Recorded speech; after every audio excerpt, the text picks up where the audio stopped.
Bonsoir, nous sommes le 1er avril, il est 20 heures. Vous regardez France 2. Et on commence avec les titres. Pôle Nord, la manifestation des manchots prend de l'ampleur. En Ukraine, les combats continuent à Kiev où nous retrouverons notre envoyé spécial en duplex. Et enfin, à Bordeaux, l'épidémie continue de ravager la ville. Des images terribles. Pôle Nord, où la grogne des manchots contre l'inaction climatique a pris la forme d'une gigantesque manifestation sur la banquise. Notre correspondant était sur place, un reportage signé Liam. En file indienne, dans le froid polaire, les manchots avancent en direction de la place Magnum, d'où partira la manifestation prévue aujourd'hui. Ils ont été plus de 300 000 à s'y regrouper selon les organisations syndicales, 80 000 selon les forces de l'ordre. Après quelques heures d'attente dans le blizzard, ils ont finalement entamé leur marche jusqu'à la place d'Extrême. C'est un cortège de plus de 2 km qui a bloqué les avenues de Ben & Jerry's et de Miko, ainsi que le boulevard de Argendag. Il était pratiquement 17h lorsque les derniers participants ont atteint le point d'arrivée.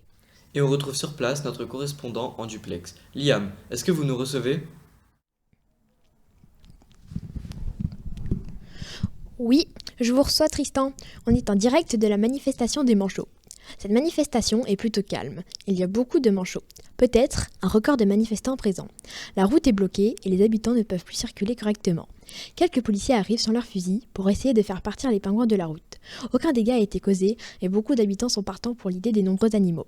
La route a été dégagée et les voitures peuvent circuler comme d'habitude. Nous sommes en compagnie du professeur Glace au chocolat, expert climatique.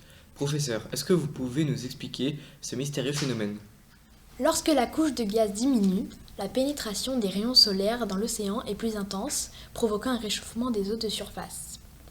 Les raisons de ces réchauffements sont l'augmentation des émissions de gaz à effet de serre, le plus important étant la dioxyde de carbone qui piège de plus en plus d'énergie solaire de l'atmosphère.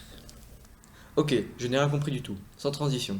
Notre deuxième sujet, la ville de Kiev en Ukraine. Désertique depuis maintenant plus de 48 heures, tous les bâtiments sont abandonnés ou détruits. Et il ne reste plus que quelques arbres morts. Je suis en direct du champ de bataille désertique à Kiev. Tous les soldats sont malheureusement morts. Attendez, je viens d'apercevoir un peu plus loin un homme en rouge. Serait-ce le dernier survivant ou un russe ? Je vais m'approcher de lui pour savoir plus.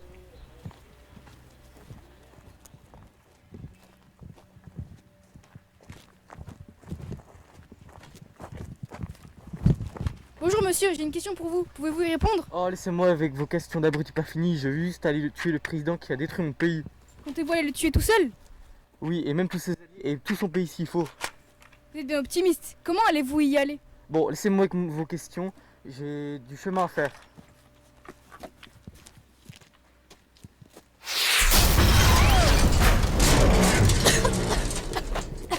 Je vais maintenant vous laisser et quitter cette zone. C'était Naël en direct de Kiev pour France 2. Merci Naël. Nous vous informerons des prochaines évolutions de la situation en Ukraine. Et maintenant, direction Bordeaux, où l'épidémie qui a débuté depuis quelques jours, déjà continue de ravager la ville.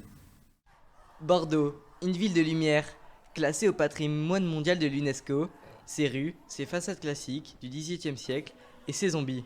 En effet, depuis quelques jours, l'apparition d'un virus mutagène trouble la vie dans la capitale girondine. Les habitants contaminés, pris de rage sanglante, traquent, attaquent et dévorent les derniers survivants encore présents sur l'agglomération. Malgré la bravoure de la police sur place, la situation est devenue ingérable. Oui, eh bien, c'est vrai que la situation ici sur place est devenue complètement ingérable. Avec les collègues, on ne compte plus nos heures supplémentaires. Même constat dans les hôpitaux, où le personnel soignant se plaint du manque de soutien des autorités. Tous les services sont saturés d'habitants de l'agglomération bordelaise qui sont contaminés par ce satané virus.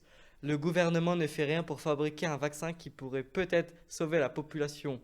Tout ce que les gens ont trouvé pour se protéger, c'est des masques qui leur restaient du Covid. Mais bon, ça sert à rien quoi.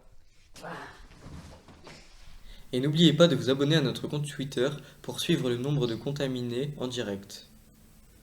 Et tout de suite, les sorties cinéma de la semaine.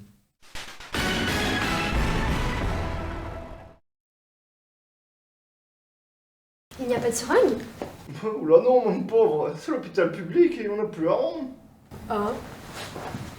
Il n'y a pas de masque? Ben non, il n'y a plus d'argent à l'hôpital. Ah. Mais il n'y a plus de vêtements. Mais c'est l'hôpital public, il n'y a plus d'argent. Ah.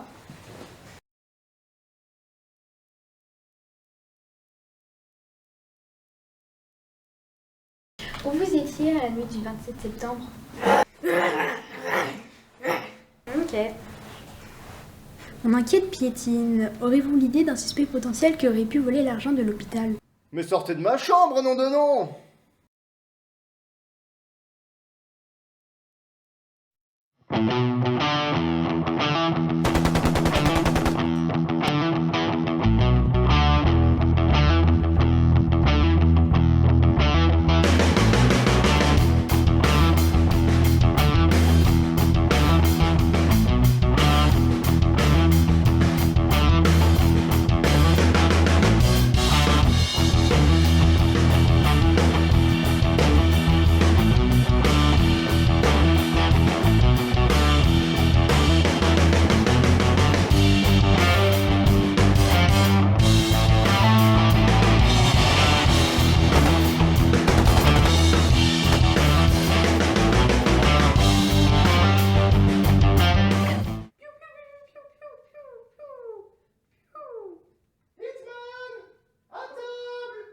Ouais maman, j'arrive. Recherche d'une potion de transformation animalière. Tentative numéro 584.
Voilà, c'est la fin de ce journal. Demain, nous fêterons la Saint-Glinglin. Merci d'avoir suivi notre programme et merci à Liam, Naël, Tristan et Paul pour la préparation de cette émission.